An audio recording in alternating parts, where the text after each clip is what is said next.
Olá a todos! Hoje vou fazer uma crostata. Uma crostata é uma tarte de fruta, mas é uma tarte mais rústica, portanto não é preciso forma, não é preciso nada. Faz-se num tabuleiro e eu acho que é muito fácil de fazer. Por ser feita com fruta, ou neste caso eu vou fazer com fruta, na realidade até há outras variedades de crostata, inclusive salgadas, mas hoje vou fazer doce com fruta. Acho que é uma maneira de utilizar às vezes uma fruta que esteja mais tristonha na fruteira, portanto uma maçã, sei lá, eu hoje tenho mirtilos, morangos, pêssegos, ameixos, o que tiverem, juntem tudo e é uma maneira de fazer uma sobremesa muito agradável e muito fácil. Primeiro vamos começar então por fazer a massa da tarte. E esta massa da tarte, isto nem é uma receita, é uma fórmula e podem utilizar para a crostata ou para qualquer tarte que façam doce ou salgada. E que fórmula é essa? 3 partes de farinha, 2 partes de gordura ou manteiga, neste caso 2 partes de manteiga e 1 parte de água.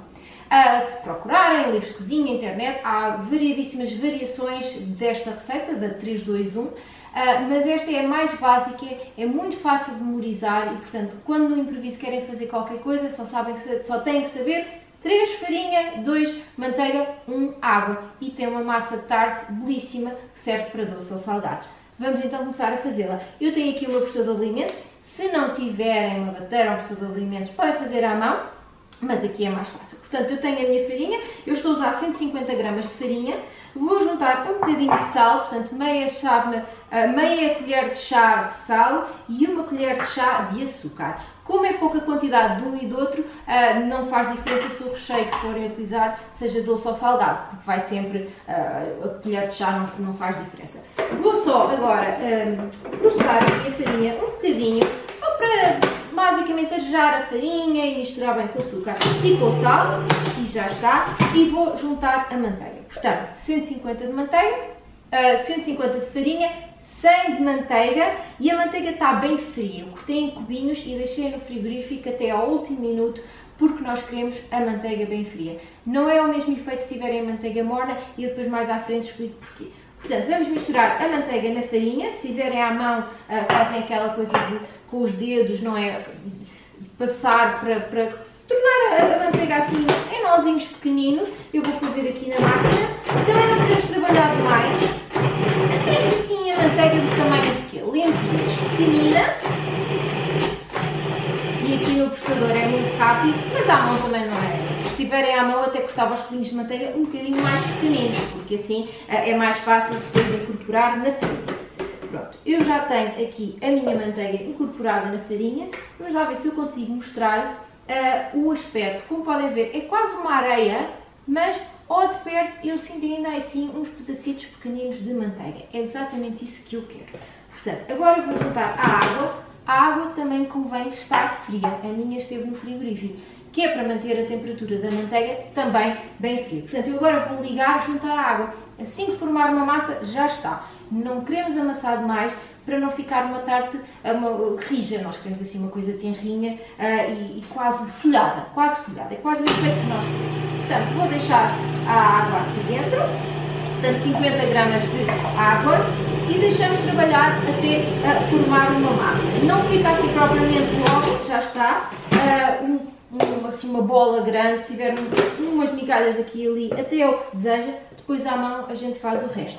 É muito difícil quando estamos a amassar, o que quer que seja, amassar demais à mão do que nas máquinas. As máquinas costumam ser muito rápidas, com muita potência e, portanto, é mais fácil, às vezes, amassar demais se deixarmos na máquina. Portanto, a gente finalizando à mão, tem a certeza que não vai amassar demais.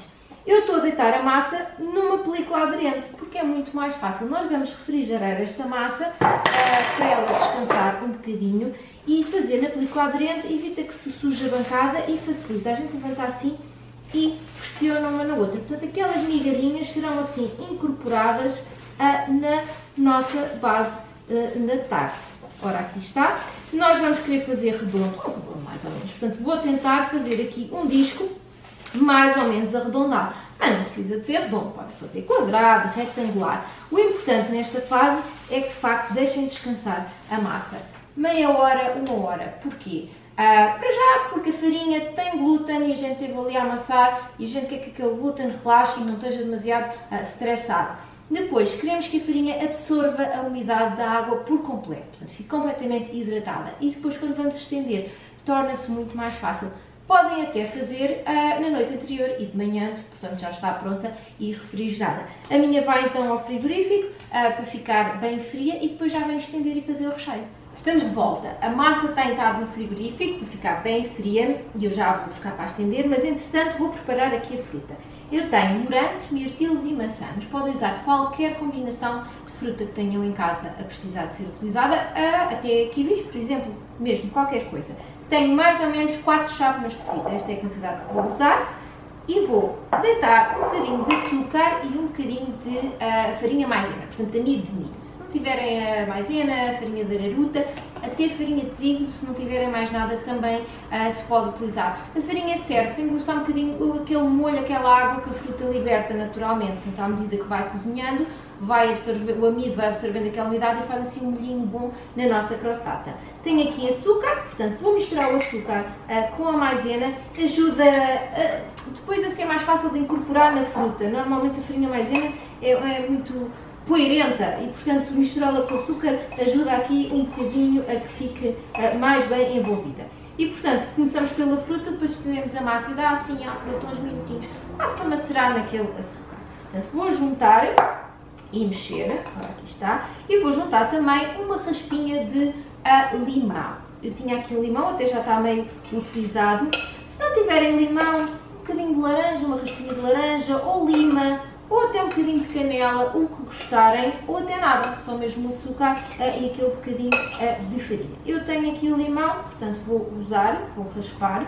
Atenção, quando se raspa os citrinos, nunca queremos ir até à parte branca, que é amarga, queremos só aqueles óleos saborosos da raspa. Uma dica quando diz respeito aos limões, depois de o rasparmos ou tirar a pele, eles tendem a secar, não é? Perdem aquela proteção da pele. Embrulhar bem o papel aderente e deixar no frigorífico permite que eles durem mais um bocadinho sem ficarem secos tão depressa. Como podem ver, a fruta já começa a ficar assim brilhantezinha, já começa a libertar os seus sucos. Ai, este cheiro a limão é tão bom. Vou deixá-la aqui de lado, vou buscar a massa para estender. Antes até de fazer isso, tenho aqui uma folha de papel vegetal, vou pôr já em cima da bancada, porque nós vamos estender a massa já com papel vegetal e assim, depois dela estar estendida, não temos que a mexer. Portanto, vou buscá-lo, o frigorífico estava ali perto, e também eu vou estender com o papel aderente em cima. É mais fácil, acho que é mais limpo e arranjadinho. Ora, aqui está. E agora vamos com o rolo da massa. Se não tiverem rolo da massa, qualquer coisa que tenha a forma e que permita estender a massa, coloco a meio e, portanto, vou rodando aqui, roda até, nem roda a massa, rodo mesmo o papel vegetal, até estender. Eu quero mais ou menos um círculo de 30 cm.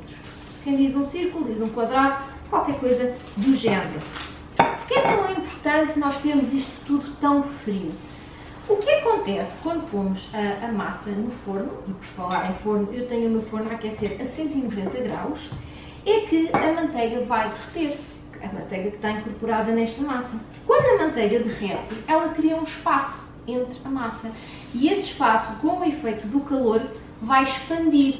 E é essa expansão que dá aquele efeito quase assim meio folhadinho nas tartes. E é por isso que é tão importante nós mantermos sempre a manteiga fria e a água fria. Outras receitas usam outras técnicas para outros efeitos, mas nesta em particular é esse o nosso objetivo. Portanto, esse efeito da expansão do ar e até de alguma umidade que a manteiga liberta. A manteiga não é 100% gordura e essa umidade, quando em contacto com o calor, não é, transforma-se em vapor e o vapor também expande. Portanto, acaba por ocupar mais espaço no forno e faz pressão nessas camadas de massa. Eu estou aqui a estender a minha massa, portanto mais ou menos um círculo de 30 cm. Como eu disse, eu estou a fazer uma crostata de fruta, portanto mais para sobremesa saudável quase, é quase como comer uma saladinha de fruta. Mas também podem fazer salgada, portanto não só podem fazer isto numa forma de tarte, se tiverem, se quiserem, ou até em mini tarteletes, ou até salgado por uns ovos, um queijo, um fiambre e fazer assim uma refeição rápida. Esta massa também se pode congelar. Uma dica que uma vez me deram, que eu achei muito engraçada, para quem tenha uma forma de tarte, ou tem mais uma, congelar na forma de tarte. E depois tirar da forma, porque provavelmente precisam da forma ou outra coisa, e depois vão empilhando, separadas por papel vegetal, as várias formas de tarte já congeladas, portanto na forma da tarteira, e depois quando precisam de usar nem precisam descongelar nem nada, só meter o recheio e forno com ela. Pronto, eu não tenho espaço no meu congelador para isso, nem assim tantas formas de tarte, vou fazendo cada vez que preciso. Mas se tiverem, fica a dica. Ora bem, aqui tenho a minha massa já estendida, pronto, tem mais ou menos uns 30 cm. Vou pô-la no tabuleiro, pronto, isto é a parte fácil, que não é preciso mexer lá, levanta-se o tabuleiro, já está. E vou pôr o recheio da fruta no meio. Vou deixar umas bordas, porque nós vamos dobrar as bordas e fazer um folhinho assim mais bonito, que também vai prevenir que os sumos da fruta se escapem. Às vezes escapam um bocadinho, não faz mal, mas se ficarem todos cá dentro, é da maneira que a gente os vai comer mais. Portanto, faz assim um molhinho bom. Fica assim uma grande pilha de fruta, mas isto também à medida que cozinha encolhe um bocadinho. Eu tinha morangos que vi no outro dia, estavam baratos, eram bonitos, mas não sabiam uma grande coisa. E também mirtilos que encontrámos aqui, ainda tinha aí um restinho. Depois juntei só uma maçã, mas como eu disse, qualquer variedade de fruta é boa. Pronto, tenho aqui a minha pilha de fruta, vamos então dobrar. E quando dobramos fazemos assim aqui este folhinho, fica assim um aspecto mais bonito. Está, a massa se colar um bocadinho, não faz mal, isto também é rústico, é chamada apresentação rústica, não tem que ser perfeito. É ótimo para fazer com crianças, lá está, porque não tem forma, não tem nada. Se forem assim mais para o goloso, podem pôr uns quadradinhos, assim, umas nozinhas de manteiga em cima da fruta antes de ir ao forno. Eu vou passar, vou deixar só a fruta, que nós gostamos mesmo da fruta. E tenho a base assim, então veem, criam aqui quase uma maneira de prevenir que os sumos todos se vão esvair pela massa. A última coisa que vou fazer, pincelar com uma gema de ovo. Eu tenho aqui uma gema, o que eu faço muitas vezes, porque só vou precisar de um bocadinho de gema, se tivesse muitas tartes, se calhar usava um ovo inteiro, separo a gema do ovo, ou seja, separo a gema da clara, guardo a clara, depois ou faço outra coisa com ela, ou então faço só uma clara mexida e como para o lanche, e assim escuso desperdiçar um ovo inteiro. Muitas vezes a gente bate o ovo e depois só usa um bocadinho. Assim é só um bocadinho da gema. O que é que faz? A gema dá um bocadinho mais de cor, ela cora mais depressa no forno, fica assim uma apresentação mais brilhante. Se não tiverem ovos, podem também usar um bocadinho de leite, também faz o mesmo efeito. Este morango está a fugir, mas não vai conseguir. Ups, lá volta cá para dentro. Se não tiverem nem ovos nem leite, podem simplesmente não usar nada. Pronto, ficam só a nota que não vai corar tanto. Vai cozinhar na mesma, mas não vai corar tanto. O tempo demora no forno 30 a 40 minutos. Pronto, nós queremos que a massa fique bem douradinha, sobretudo que coza na base, não é? Nunca é agradável comer uma tarte e depois o meio está todo encrugado, eu pelo menos não gosto. Portanto, queremos deixar bastante tempo, vá a meia hora, 40 minutos, e os lados vão estar bem douradinhos. Forno bem quente, 190 graus, pré-aquecido, sempre importante pré-aquecer o forno, para ter a certeza que a temperatura, quando pomos a comida lá dentro, começa logo a cozinhar imediatamente. Às vezes os fornos dizem que estão quentes, mas ainda não estão bem. Eu digo sempre 15 minutos para aquecer o forno. Pronto. Está aqui tudo bem pinceladinhos. Se quiser também podem polvilhar com um bocadinho de açúcar. Eu vou omitir esses passos todos e vou agora pôr isto no forno. 190 graus, meia hora, 40 minutos. E já cá venho mostrar o resultado final. Acabei de tirar a crostata do forno, teve 40 minutos no forno, a 190 graus, está aqui douradinha, a fruta encolheu um bocado, mas ainda temos muita fruta aqui, não largou nenhum dos sumos, portanto está o molhinho todo lá dentro para nós. Eu recomendo sempre deixem arrefecer 10, 15 minutos, depois se comerem congelado fica bem morninha, podem também deixar arrefecer completamente. Cá em casa às vezes servimos com um bocadinho de iogurte grego natural, que dá assim aquela cremosidade que vai tão bem com a acidez dos frutos vermelhos. Seja como for, espero que experimentem em casa, espero que gostem e até à próxima!